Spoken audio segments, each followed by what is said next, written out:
Hi guys, and welcome back po to Tarot Page Philippines. So, medyo mag-iba tayo ng konti ng theme. So, for this video, i-share ko yung isa sa mga spreads na ginagamit ko. This is for my own personal use. At actually, tutunan ko lang to sa eBay. I forgot kung saan ko siya nakita. Pero, it's something na effective din naman para sa akin. And I would love to share it. Especially sa mga nagbabasa na ng cards at yung mga tipong or andun na may gusto mo lang magkaroon ng konting enlightenment about yourself. So, I call it as a spiritual check-up. So, paano ba natin siya ginagawa? Pero before that, please do click subscribe, like, and share. And also, please, and also, yung mga gusto po ng private readings, pwede kayo mag-message po sa page natin. The description po is sa baba ng ating video. And meron naman po tayong admins na tutulong sa inyo for that. And our membership is also open. So para kung gusto nyo po makapanood ng mga extended readings and exclusive videos natin, it is available po para sa inyo as a member. And also, if you want to send donations, kasi naging cat food ng mga to, ayan, pakilala ko pala sa inyo. This is Mira, ayan, ang pinaka-latest na rescued baby natin. Ayan, so for donations, for their cat food, you can click the thanks button sa baba. Okay, natin patagalin na. So, spiritual check-up. Kasi may mga iba kasi, di ba? Aminin natin as readers, wala namang masamang basahan ang sarili natin. And there's no such thing as hindi pwedeng basahan ang sarili. Ewan ko pa saan nila nakuha yun. Ang nagiging issue lang natin kasi as readers, is andun yung point na magiging bias tayo. Aminin man natin o hindi, at one point kapag nagbabasa tayo, we are being biased sa reading natin. Nagiging parang, ayoko yung ganyang reading. Unlike na kapag merong ibang nagbabasa, direct to the point and very clear. Unfortunately, hindi naman 24 hours meron tayong kakilalang reader, di ba? So, how do we do a spiritual check-up kung mag-isa lang tayo? So, you get you get a tarot deck. Ito gamit ko siya, gift sa akin to. So, tarot deck. And then sa tarot deck mo, hanapin mo lahat ng major arcana. So, hiniwalay ko na siya kanina. Ayan. So, eto ni minor arcana. Itatabi lang natin. Then, get all the major arcana. So, anong gagawin mo? As simple as, you shuffle it.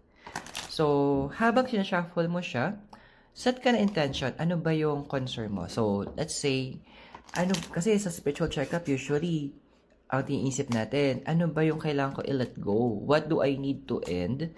At ano yung kailangan saan ako dapat mag-focus universe? So, that's a question that we usually ask. So, yan, pwede mo i-shuffle, ganito. Or, another way to shuffle, ginagawa ng iba. Ayan.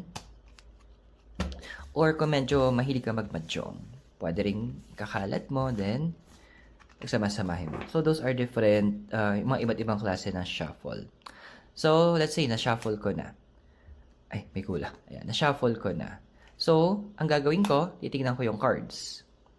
Ang gagawin ko dito, is hahanapin ko yung card of death. As in, tignan mo.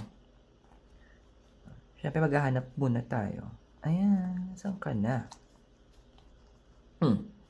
Death. Ayan, so nakita natin si card of death. Okay, so what I'm going to do is kukunin ko yung card sa likod niya, tsaka yung card na nasa unahan niya. So, death will symbolize ano ba yung kailangan kong i-cut. So, pwede ko naman siyang i-upright. And, ito yung transformation moment ko eh.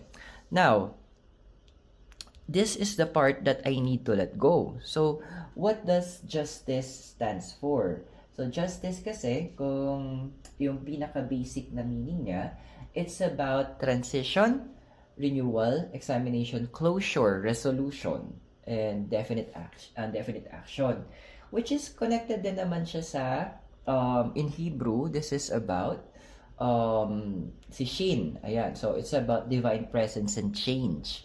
And right now, sa root din naman, it's about patience, endurance, growth, and wisdom. Ayun na nga. So, ang dami ko na kasing in-acquire yung advice sa akin ng cards ko. Personally, ang dami ko na in-acquire, and it's time to stop acquiring too much. Kasi, ang kailangang i-focus ngayon is the star. The star, in symbolism niya, andun siya na it's about inspiration, good omen, hope, guidance, unexpected help, clarity of vision, spiritual insights, influence, dreams, and even disappointments. But it's also about Daleth. So, Hebrew letter Daleth, it's about doors, selflessness, and the runes is Kenaz yata ang basa. It's about light of a torch and guiding light. So, tama na akong focus sa sarili ko. Tama na yung pangit ng term ko, di ba? Tama na yung parang focus ako sa kawawa naman ako at yung mga kailangan kong gawin, ito focus on myself. It's time that I focus on sa kailangan ko nang gawin. It's time that I focus doon sa direction. The star, it gives us light. It's yun yung ginagamit ng mga tao in the old days para mahanap nila yung path nila. So that's how yun yung di ba na correct ako tuloy. So it's on my end, it's time that I walk the path. Tama na yung moments ko.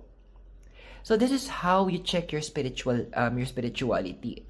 Ano yung pinapatigil sa akin ng universe? Ito yon. At ano yung kailangan ko i-focus on this time? So, if you have your own cards or wala ka pang cards, gusto mo, bibili ka ng cards, this is one of the spread na pwede mong gawin for your own personal readings.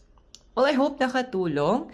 Do read, mag-iwan kayo ng feedback. Ano ba yung mga, ano ba yung cards na nakuha nyo? So, we could check ano ba yung mga kailangan nyo ng iwanan and ano ba yung kailangan nyo focus. So, do comment, mag-iwan kayo ng comment and I would love to hear from you. So again, this is Airo. Maraming salamat sa inyo. God bless, Namaste. Hare Krishna and blessed be. And I hope to see you soon.